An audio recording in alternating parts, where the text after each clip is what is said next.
ನೀವೇನಾದ್ರೂ ಆನ್ಲೈನ್ ಅಲ್ಲಿ ಥಿಂಗ್ಸ್ ಗಳನ್ನ ಪರ್ಚೇಸ್ ಮಾಡಬೇಕು ಅಂತ ಅನ್ಕೊಂಡಿದೀರಾ, ಹುಷಾರು ಗೈಸ್, ಮೋಸ ಹೋಗ್ಬಿಡ್ಬೋದು. ಯಾಕಪ್ಪ ಅಂತಂದ್ರೆ ಈಗ ಅಮೆಜಾನ್ ಅಲ್ಲಿ, ಫ್ಲಿಪ್ಕಾರ್ಟ್ ಅಲ್ಲಿ ರಿಪಬ್ಲಿಕ್ ಡೇ ಸೇಲ್ ಶುರುವಾಗಿದೆ. ತುಂಬಾ ಜನ ಈ ತರ ಸೇಲ್ಸ್ ಗಳಿಗೋಸ್ಕರನೇ ವೆಯ್ಟ್ ಮಾಡ್ಕೊಂಡು ದುಡ್ಡನ್ನೆಲ್ಲ ಅಡ್ಜಸ್ಟ್ ಮಾಡ್ಕೊಂಡು ಈ ಸೇಲ್ಸ್ ಗಳಿಗೋಸ್ಕರ ಕಾಯ್ತಾ ತಮ್ಗೆ ಇಷ್ಟಪಟ್ಟಿರುವಂತ ವಸ್ತುಗಳನ್ನ ಪರ್ಚೇಸ್ ಮಾಡಕ್ಕೆ ಅಂತ ವೆಯ್ಟ್ ಮಾಡ್ತಾ ಇರ್ತಾರೆ. ಹಾಗೇನೆ ಸ್ಕ್ಯಾಮರ್ಸ್ ಗಳು ಕೂಡ ವೆಯ್ಟ್ ಮಾಡ್ತಾ ಇರ್ತಾರೆ ನಿಮ್ಗೆ ಸ್ಕ್ಯಾಮ್ ಮಾಡೋದಕ್ಕೆ. ಈ ತರ ಸ್ಕ್ಯಾಮ್ ಆಗೋದ್ರಿಂದ ತಪ್ಪಿಸ್ಕೊಳ್ಬೇಕು ಅಂತಂದ್ರೆ ಏನ್ ಮಾಡ್ಬೇಕು ಅಂತಂದ್ರೆ ಸಿಂಪಲ್ ಗೈಸ್, ಈ ವಿಡಿಯೋದಲ್ಲಿ ಕೂಡ ಸಿಂಪಲ್ ಸ್ಟೆಪ್ಸ್ ಗಳನ್ನ ನೀವು ಫಾಲೋ ಮಾಡೋದ್ರಿಂದ ನೀವು ಆನ್ಲೈನ್ ಪರ್ಚೇಸಿಂಗ್ ಅಲ್ಲಿ ಸ್ಕ್ಯಾಮ್ ಆಗೋದನ್ನ ತಪ್ಪಿಸಬಹುದು. ಏನು ಆ ಸಿಂಪಲ್ ಸ್ಟೆಪ್ಸ್? ವಿಡಿಯೋ ತುಂಬಾ ಇನ್ಫಾರ್ಮೇಟಿವ್ ಆಗಿರುತ್ತೆ, ವಿಡಿಯೋನ ಎಲ್ಲೂ ಸ್ಕಿಪ್ ಮಾಡದೆ ಪೂರ್ತಿಯಾಗಿ ನೋಡಿ. ಅದಕ್ಕಿಂತ ಮುಂಚೆ ನೀವೇನಾದ್ರೂ ನಮ್ಮ ಚಾನಲ್ಗೆ ಸಬ್ಸ್ಕ್ರೈಬ್ ಆಗಿಲ್ಲ ಅಂತಾರೆ ಸಬ್ಸ್ಕ್ರೈಬ್ ಆಗಿ ಬೆಲ್ ಐಕಾನ್ ಕೂಡ ಕ್ಲಿಕ್ ಮಾಡಿ. ಆರ್ಡರ್ ಮಾಡೋದಕ್ಕಿಂತ ಮುಂಚೆ ಏನೇನ್ ನೋಡ್ಬೇಕು? ನೀವು ಇಷ್ಟಪಟ್ಟಂತ ವಸ್ತುಗಳನ್ನ ಅಲ್ಲಿ ಸ್ಕ್ರೋಲ್ ಮಾಡಿ ಓಪನ್ ಮಾಡಿದಾಗ ಅಲ್ಲಿ ಬೈ ನೌ ಮೇಲೆ ಕ್ಲಿಕ್ ಮಾಡೋದಕ್ಕಿಂತ ಮುಂಚೆ ಫಸ್ಟ್ ನೀವು ಕೆಳಗಡೆ ಸ್ಕ್ರೋಲ್ ಮಾಡಿ ರಿವ್ಯೂಸ್ ನ ಚೆಕ್ ಮಾಡಿ. ಅದರಲ್ಲಿರೋ 5 ಸ್ಟಾರ್ ರಿವ್ಯೂಸ್ ನಲ್ಲ ಸಿಂಗಲ್ ಸ್ಟಾರ್ ಇರೋಂತ ರಿವ್ಯೂಸ್ ನ ಚೆಕ್ ಮಾಡಿ. ಯಾಕಪ್ಪ ಅಂತಂದ್ರೆ 5 ಸ್ಟಾರ್ ರಿವ್ಯೂಸ್ ಪಾಸಿಟಿವ್ ಇರುತ್ತೆ ಆಯ್ತಾ. ಸಿಂಗಲ್ ಸ್ಟಾರ್ ಅಲ್ಲಿ ಏನ್ ಹೇಳಿದಾರೆ ನೋಡಿ, ಕಸ್ಟಮರ್ ರಿವ್ಯೂಸ್ ನ ಚೆಕ್ ಮಾಡಿ. ಅದರಲ್ಲಿ ಕಸ್ಟಮರ್ಸ್ ಆ ಪ್ರಾಡಕ್ಟ್ ನ ಫೋಟೋಸ್ ವಿತ್ ಫೋಟೋಸ್ ಅಲ್ಲಿ ರಿವ್ಯೂಸ್ ನ ಕೊಟ್ಟಿರ್ತಾರೆ. ಅದನ್ನ ನೀವು ಫಸ್ಟ್ ಚೆಕ್ ಮಾಡ್ಲೇಬೇಕು. ಯಾಕಂತಂದ್ರೆ ಅದರಲ್ಲೇ ನಿಮ್ಗೆ ಆ ಪ್ರಾಡಕ್ಟ್ ನ ಡಿಫೆಕ್ಟಿವ್ ಏನಾದ್ರು ಇತ್ತು ಅಂತಂದ್ರೆ ಆ ಕಸ್ಟಮರ್ಸ್ ಅಲ್ಲಿ ಫೋಟೋ ತೆಗೆದು ಅಲ್ಲಿ ವಿತ್ ಫೋಟೋ ಅಲ್ಲಿ ರಿವ್ಯೂಸ್ ನ ಕೊಟ್ಟಿರ್ತಾರೆ. ಅದನ್ನ ನೀವು ನೋಡ್ಲೇಬೇಕು. ರೀಸೆಂಟ್ ಆಗಿ ರಿವ್ಯೂಸ್ ಕೊಟ್ಟಿರೋದನ್ನ ನೋಡಿ, ಅಂದ್ರೆ 3 ತಿಂಗಳು 4 ತಿಂಗಳು ಹಿಂದೆ. ಅದರಿಂದ ನಿಮ್ಗೆ ಅದರ ಪ್ರಾಡಕ್ಟ್ ನ ನಿಜಾಂಶ ಗೊತ್ತಾಗುತ್ತೆ. ನೆಕ್ಸ್ಟ್ ತುಂಬಾ ಇಂಪಾರ್ಟೆಂಟ್, ಸೆಲ್ಲರ್ಸ್ ನ ರೇಟಿಂಗ್ ನ ಚೆಕ್ ಮಾಡುವಂತದ್ದು. ಸೆಲ್ಲರ್ಸ್ ರೇಟಿಂಗ್ ಅಂತಂದ್ರೆ ಹಂಗೆ ಸ್ಕ್ರೋಲ್ ಮಾಡಿದ್ರೆ ಕೆಳಗಡೆ ಯಾರು ಸೆಲ್ಲರ್ ಅಂತ ಅಲ್ಲಿ ಇರುತ್ತೆ, ಅಲ್ಲಿ ಕ್ಲಿಕ್ ಮಾಡ್ತು ಅಂತಂದ್ರೆ ಆ ಸೆಲ್ಲರ್ಸ್ ನ ಪಾಸಿಟಿವ್ ಫೀಡ್ಬ್ಯಾಕ್ 80 to 90% ಇರಬೇಕು. ಹಂಗಾದ್ರೆ ಮಾತ್ರ ಅಲ್ಲಿಂದ ಪರ್ಚೇಸ್ ಮಾಡಿ, ಇಲ್ಲಾಂದ್ರೆ ಪರ್ಚೇಸ್ ಮಾಡೋದಕ್ಕೆ ಹೋಗ್ಬಿಡಿ. ಯಾಕಂತಂದ್ರೆ 80 ಬಿಲೋ ಇತ್ತು ಅಂತಂದ್ರೆ ಅವರು ಡಿಫೆಕ್ಟಿವ್ ಪ್ರಾಡಕ್ಟ್ ಗಳನ್ನ ಕಳಿಸೋ ಚಾನ್ಸಸ್ ಇರುತ್ತೆ. ಆಮೇಲೆ ಬ್ಯಾಡ್ಜಿಂಗ್ ಅನ್ನ ನೋಡ್ಕೋಬೇಕು. ಏನಪ್ಪಾ ಇದು ಬ್ಯಾಡ್ಜಿಂಗ್ ಅಂತಂದ್ರೆ, ನೀವು ಅಮೆಜಾನ್ ಅಲ್ಲಿ ಪ್ರಾಡಕ್ಟ್ ಗಳನ್ನ ಓಪನ್ ಮಾಡಿದಾಗ ಅಲ್ಲಿ ಫುಲ್ ಫಿಲ್ಡ್ ಬೈ ಅಮೆಜಾನ್ ಅಥವಾ ಅಮೆಜಾನ್ಸ್ ಚಾಯ್ಸ್. ಫ್ಲಿಪ್ಕಾರ್ಟ್ ಅಲ್ಲಿ ನೋಡ್ತಾ ಅಂತಂದ್ರೆ ಎಫ್ ಅಶೋರ್ಡ್ ಅಂದ್ರೆ ಫ್ಲಿಪ್ಕಾರ್ಟ್ ಅಶೋರ್ಡ್ ಅಂತ ಬ್ಯಾಡ್ಜಿಂಗ್ ಇರುತ್ತೆ ಎಲ್ಲಾ ಪ್ರಾಡಕ್ಟ್ ಗಳಿಗೂ. ಅದನ್ನ ನೀವು ಚೆಕ್ ಮಾಡ್ಕೋಬೇಕು. ಆ ಬ್ಯಾಡ್ಜಿಂಗ್ ಇತ್ತು ಅಂತಂದ್ರೆ ಏನಪ್ಪಾ ಅರ್ಥ ಅಂತಂದ್ರೆ ಜೆನ್ಯೂನ್ ಅಂತ ಅರ್ಥ. ಒಳ್ಳೆ ಪ್ಯಾಕೇಜಿಂಗ್ ಸಮೇತ ನಿಮ್ಗೆ ಆ ಪ್ರಾಡಕ್ಟ್ ರಿಸೀವ್ ಆಗುತ್ತೆ, ಗೋಡೌನ್ ಇಂದಾನೆ ಬರುತ್ತೆ ಅದು. ಆಮೇಲೆ ನೀವು ಯಾವುದೇ ಪ್ರಾಡಕ್ಟ್ ಗಳನ್ನ ಪರ್ಚೇಸ್ ಮಾಡೋದಕ್ಕಿಂತ ಮುಂಚೆ ಅದಕ್ಕೆ ರಿಟರ್ನ್ ಅಂಡ್ ರಿಪ್ಲೇಸ್ಮೆಂಟ್ ಪಾಲಿಸಿ ಇದೆಯಾ ಅಂತ ನೋಡ್ಕೋಬೇಕು. ನೀವು ಕೆಳಗಡೆ ಸ್ಕ್ರೋಲ್ ಮಾಡ್ತಾ ಅಂತಂದ್ರೆ ಯಾವುದೇ ಪ್ರಾಡಕ್ಟ್ ಗಳಿಗೂ 7 days ರಿಪ್ಲೇಸ್ಮೆಂಟ್ ಅಥವಾ 7 to 10 days ರಿಪ್ಲೇಸ್ಮೆಂಟ್ ಅಂತ ಇರುತ್ತೆ. ಅದನ್ನ ನೀವು ಚೆಕ್ ಮಾಡ್ಕೊಂಡು ಆರ್ಡರ್ ಮಾಡೋದು ಒಳ್ಳೇದು. ಯಾಕಂತಂದ್ರೆ ಮುಂದೆ ಏನಾದ್ರು ಡಿಫೆಕ್ಟಿವ್ ಬಂತು ಅಂತಂದ್ರೆ ರಿಟರ್ನ್ ಮಾಡಬೇಕು ಅದನ್ನ. ನೀವೇನಾದ್ರು ಅದಿಲ್ಲ, ಅದು ನೋ ರಿಪ್ಲೇಸ್ಮೆಂಟ್ ಅಂತ ಏನಾದ್ರು ಇತ್ತು ಅಂತಂದ್ರೆ ಅದನ್ನ ಪರ್ಚೇಸ್ ಮಾಡೋದಕ್ಕೆ ಹೋಗ್ಬಿಡಿ. ಯಾಕಂತಂದ್ರೆ ಅದೇನಾದ್ರು ರಿಟರ್ನ್ ಮಾಡಕ್, ಏನಾದ್ರು ಡಿಫೆಕ್ಟ್ ಇತ್ತು ಅಂತಂದ್ರೆ ಅದನ್ನ ರಿಟರ್ನ್ ಮಾಡಕ್ ಆಗೋದಿಲ್ಲ. ಆಮೇಲೆ ನೆಕ್ಸ್ಟ್ ಪ್ರೈಸ್ ನ ನೋಡ್ಬೇಕು, ಪ್ರೈಸ್ ಕಂಪ್ಯಾರಿಸನ್ ನ ಮಾಡ್ಬೇಕು. ಯಾಕಂದ್ರೆ ಯಾವುದೇ ಪ್ರಾಡಕ್ಟ್ ಆದ್ರೂ ಅಷ್ಟೇ ಪ್ರೈಸ್ ವೇರಿ ಆಗ್ತಾ ಇರುತ್ತೆ.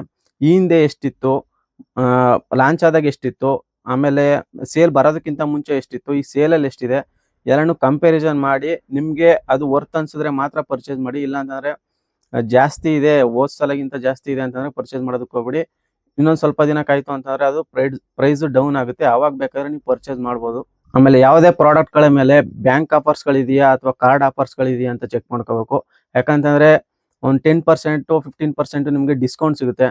ಅದರಿಂದ ಒಂದ್ ಸ್ವಲ್ಪ ದುಡ್ಡು ಉಳಿಸಬಹುದು. ನೀವು ಅದನ್ನ ಚೆಕ್ ಮಾಡ್ಕೊಂಡು ಆರ್ಡರ್ ಮಾಡೋದು ಒಳ್ಳೇದು.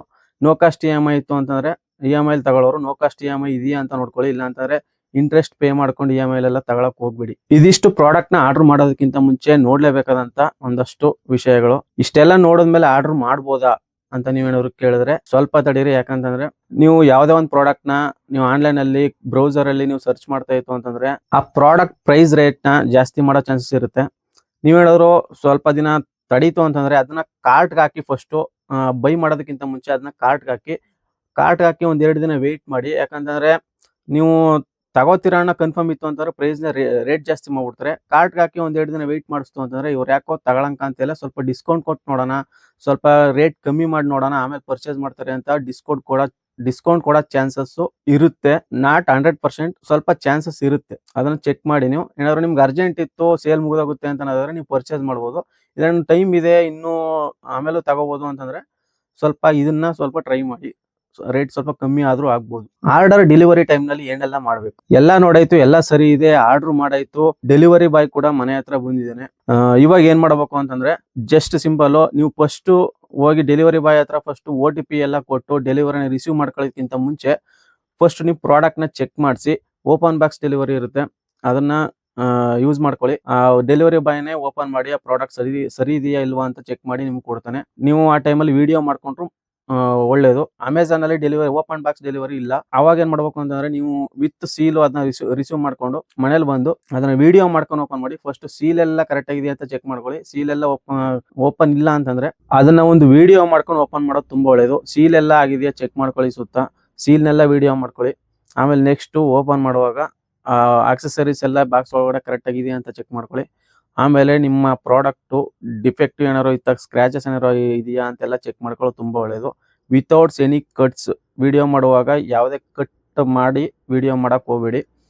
ಒಂದು ಸಿಂಗಲ್ ಟೇಕಲ್ಲಿ ವಿಡಿಯೋ ಮಾಡ್ಕೊಳ್ಳಿ, ತುಂಬಾ ಒಳ್ಳೇದು. ಯಾಕಂತಂದ್ರೆ ಮುಂದೆ ಏನಾದ್ರು ಡಿಫೆಕ್ಟ್ ಇತ್ತು ರಿಟರ್ನ್ ಮಾಡಬೇಕು ಅಂತಂದಾಗ ನಿಮಗೆ ಪ್ರೂಫ್ಗೆ ಅದು ಹೆಲ್ಪ್ ಆಗುತ್ತೆ. ನೀವೇನಾದ್ರು ಮೊಬೈಲ್ಸ್ಗಳನ್ನ ಆರ್ಡರ್ ಮಾಡಿದೀರಾ ಅಂತಂದ್ರೆ ಯಾವುದೇ ಫೋನ್ಸ್ ಆಗಲಿ, ಒಪ್ಪೋ, ವಿವೋ, ಐಫೋನು, ಸ್ಯಾಮ್ಸಂಗ್ ಯಾವುದೇ ಬ್ರ್ಯಾಂಡ್ ಫೋನ್ಸ್ ಆಗಿರಲಿ, ಆಯಾ ಅಫಿಷಿಯಲ್ ವೆಬ್ಸೈಟ್ಗಳು ಇರ್ತವೆ. ಅಲ್ಲೋಗಿ ನೀವು ಅದ್ರ ಸೀರಿಯಲ್ ನಂಬರ್ ಹಾಕಿ ಅದು ಪ್ರೀ ಆಕ್ಟಿವೇಟೆಡ್ ಅಥವಾ ಇವಾಗ ನೀವು ತಗೊಂಡಾಗ ಆಕ್ಟಿವೇಟೆಡ್ ಆಗ್ತಿದೆಯಾ ಅಂತ ಚೆಕ್ ಮಾಡ್ಕೊಳ್ಳೋದು ತುಂಬಾ ಒಳ್ಳೇದು. ಪ್ರೀ ಆಕ್ಟಿವೇಟೆಡ್ ಆಗಿತ್ತು ಅಂತಂದ್ರೆ ಅದನ್ನ ರಿಸೀವ್ ಮಾಡ್ಕೊಳಕ್ ಹೋಗ್ಬೇಡಿ. ಯಾಕಂತಂದ್ರೆ ಅದು ಸೆಕೆಂಡ್ ಹ್ಯಾಂಡ್ ಫೋನ್ ಆಗಿರುತ್ತೆ. ನಿಮ್ ಕೈಗೆ ಬಂದ್ಮೇಲೆ ಮಾತ್ರ ಅದು ಆಕ್ಟಿವೇಟೆಡ್ ಆಗಿರ್ಬೇಕು ಆ ಡೇಟ್ಗೆ. ಅದನ್ನ ಚೆಕ್ ಮಾಡ್ಕೊಳ್ಳೋದು ತುಂಬಾ ಒಳ್ಳೇದು. ನೆಕ್ಸ್ಟ್ ಎಲ್ಲ ಮುಗೀತು, ಪ್ರಾಡಕ್ಟ್ ರಿಸೀವ್ ಆಯ್ತು, ಯೂಸ್ ಮಾಡ್ತಾ ಇದೀನಿ. ಒಂದ್ 2-3 ದಿನ ಆದ್ಮೇಲೆ ಅದ್ರಲ್ಲಿ ಏನೋ ಪ್ರಾಬ್ಲಮ್ ಕಾಣಿಸ್ಕೊತು. ಅಂದ್ರೆ ಉದಾಹರಣೆಗೆ ಒಂದು ಮೊಬೈಲ್ ಫೋನು ಒಂದ್ 2-3 ದಿನ ಆದ್ಮೇಲೆ ಡಿಸ್ಪ್ಲೇ ಹೋಗ್ಬಿಡೋದು, ಸ್ಪೀಕರ್ ಏನಾದ್ರು ಹಾಳಾಗೋದು, ಈ ತರ ಏನಾದ್ರು ಆಯ್ತು ಅಂತಂದ್ರೆ ಮೊದ್ಲೇ ಹೇಳಿದ್ವಲ್ಲ ರಿಟರ್ನ್ ಅಂಡ್ ರಿಪ್ಲೇಸ್ಮೆಂಟ್, ಅದನ್ನ ನೀವು ಈ ಟೈಮಲ್ಲಿ ಯೂಸ್ ಮಾಡ್ಕೋಬಹುದು. ಅದನ್ನ ರಿಟರ್ನ್ ಮಾಡ್ಬೋದು ಅಥವಾ ಸರ್ವಿಸ್ ಸೆಂಟರ್ ಹೋಗಿ ನೀವು ಅದನ್ನ ಸರಿ ಮಾಡ್ಕೋಬಹುದು. ಅದಕ್ಕೆ ಹೇಳಿದ್ದು, ಅದಿದ್ರೆ ಮಾತ್ರ ಪರ್ಚೇಸ್ ಮಾಡಿ, ಇಲ್ಲಾಂದ್ರೆ ಪರ್ಚೇಸ್ ಮಾಡೋದಕ್ಕೆ ಹೋಗ್ಬಿಡಿ ಅಂತ. ಸರ್ವಿಸ್ ಸೆಂಟರ್ ತಗೊಂಡೋಯ್ತು ಅಂತಂದ್ರೆ ಅದನ್ನ ಕಂಪ್ಲೀಟ್ಲಿ ಸರಿ ಮಾಡ್ಕೊಡ್ತಾರೆ, ಇಲ್ಲಾಂದ್ರೆ ರೀಪ್ಲೇಸ್ ಮಾಡ್ಕೊಡ್ತಾರೆ 100%. ಇಷ್ಟು ಸಿಂಪಲ್ ಸ್ಟೆಪ್ಸ್ ಗಳನ್ನ ನೀವು ಫಾಲೋ ಮಾಡೋದ್ರಿಂದ ಸ್ಕ್ಯಾಮ್ ಆಗೋದನ್ನ ಅವಾಯ್ಡ್ ಮಾಡಬಹುದು. ಐಫೋನ್ ಆರ್ಡರ್ ಮಾಡಿದಾಗ ಬಟ್ಟೆ ಸೊಪ್ಪು ಕಳ್ಸೋದು, ಇನ್ನೇನಾದ್ರು ಕಾಸ್ಟ್ಲಿ ಥಿಂಗ್ಸ್ ಆರ್ಡರ್ ಮಾಡಿದಾಗ ಕಲ್ ಕಳ್ಸೋದು, ಇವೆಲ್ಲ ತಪ್ಪುತ್ತೆ. ಇದೆಲ್ಲ ಆದ್ಮೇಲೆ ಸಫರ್ ಪಡೋದ್ರ ಬದಲು ಇದನ್ನೆಲ್ಲ ಮೊದ್ಲೇ ತಿಳ್ಕೊಂಡು ನೀವು ಆರ್ಡರ್ ಮಾಡ್ಕೊಳ್ತು ಅಂತಂದ್ರೆ ನಿಮ್ಗೆ ಹೆಲ್ಪ್ ಆಗುತ್ತೆ. ಈ ವಿಡಿಯೋ ಏನಾದ್ರು ಇನ್ಫಾರ್ಮೇಟಿವ್ ಆಗಿತ್ತು ಅಂತಂದ್ರೆ ಒಂದು ಲೈಕ್ ಕೊಡಿ, ಸಬ್ಸ್ಕ್ರೈಬ್ ಆಗೋದನ್ನ ಮಾತ್ರ ಮರಿಬೇಡಿ. ಸಿಗೋಣ ನೆಕ್ಸ್ಟ್ ವಿಡಿಯೋದಲ್ಲಿ.